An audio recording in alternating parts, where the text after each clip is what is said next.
Assalomu alaykum qarindoshlar, xush keldinglar. Biz bugun bir hikoyani boshlaylik. Bir odam bir qo'lovi bilan bir uzun bir safarga chiqibdi. Bu safar jarayonida bu birisi-birini qat'iy ayirib qolmaydi ekan. Safarni chuqur birga tamomlash kerak ekan. Endi qo'lovni ayt ostimadi ekan, odam tezroq ma'di ekan. Shuning bilan faqat qo'lovi bu odamga yetishmay qoldi ekan. Shuning bilan bichoralik bilan odamga talmirib, "Ey sen ostroq ma'sanchi? Bak yerib ketdim, sen yetishmayotma" dedi.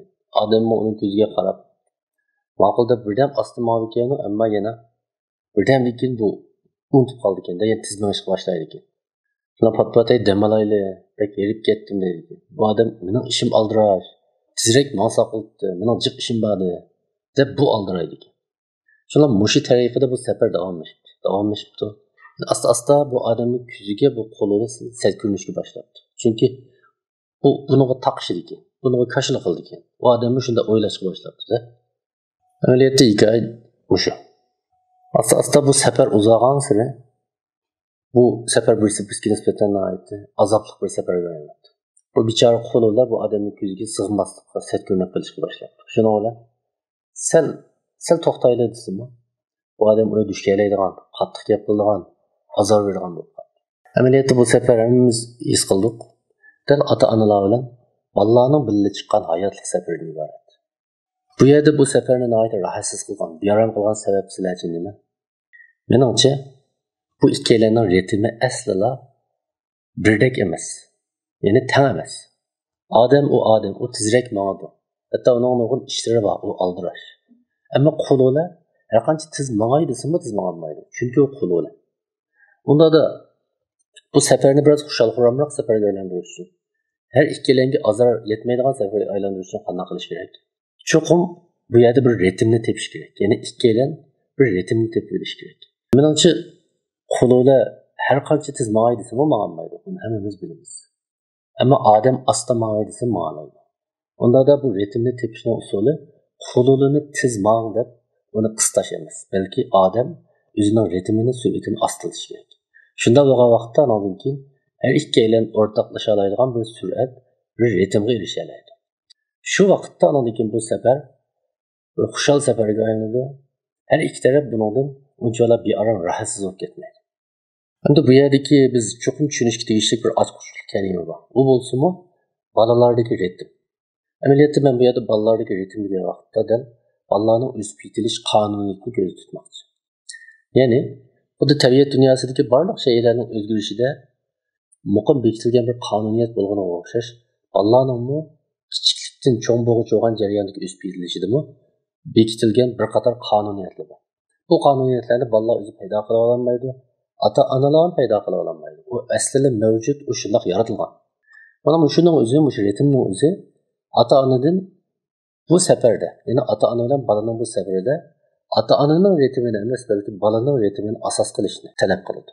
Endi to'liq afsus, endi bizning ota-onalik amaliyotimiz, ya'ni bolalarimiz bilan bo'lgan bu safarda bizning ifodamiz har doim bolalarning ritmini asos qilib, o'zimizni astirtishlar emas, balki ko'pincha vaqtda o'zimizning ritmini asos qilib, bolalarning qonuniyatini butunlay nazardan saqlab, bolalarni so'rab minish bilan ifodalaymiz.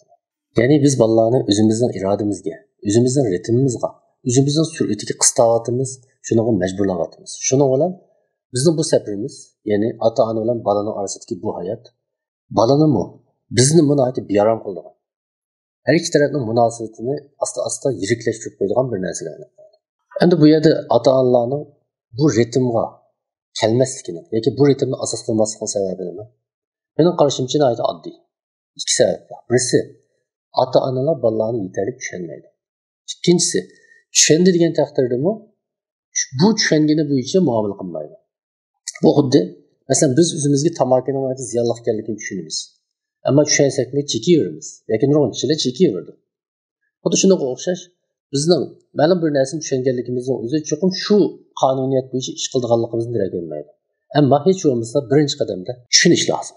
İkinci qadamda tushunganimiz bo'yicha ijro qilish, shuning talabiga loyiq harakat olib berishimiz lozim. Masalan, mening bolam bak izlandi, bak mismis. Kichkina bir varoq topshiriqni 1-2 soatda ishlab qilolmaydi. Ondan keyin u o'yinga amroq, kallasida o'yindan boshqa narsa yo'q.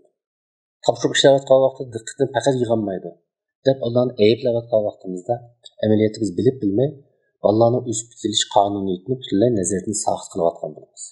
Chunki hozir biz qaqshigan bu illatlar uning nurg'ini bolalar o'zi maqsadli keltirib chiqargan yoki biz bilan kirishib shunday qilayotgan narsa bo'lmasdan, balki bolalarning o'sib bitilishi davomidagi ularni o'zi kontrol qilolmaydigan alomatlardan iborat.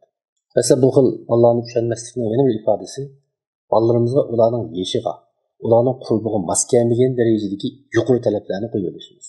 Demak, men oldingi darslarda takrorladim. Qonuniyat biz mutlaq amal qilishga tegishli bir obyektiv bir mavjudlikdan iborat. Bu bizning orzuyimiz bilan munosabat yo'q. Masalan, biz qo'sqimiz echib ketgan vaqtda bir poloni dumlab 10 minutdan keyin elib yesak, qo'sqim bek echib ketdi deb. Bu polo pishmaydi. Xam yeyishga majbur bo'lamiz. Ya'ni guruch bizning qo'sqimizning echib ketganligiga yesdoshlik qilib baldurroq pishib bermaydi. Baldurroq pishqashtirmaydi.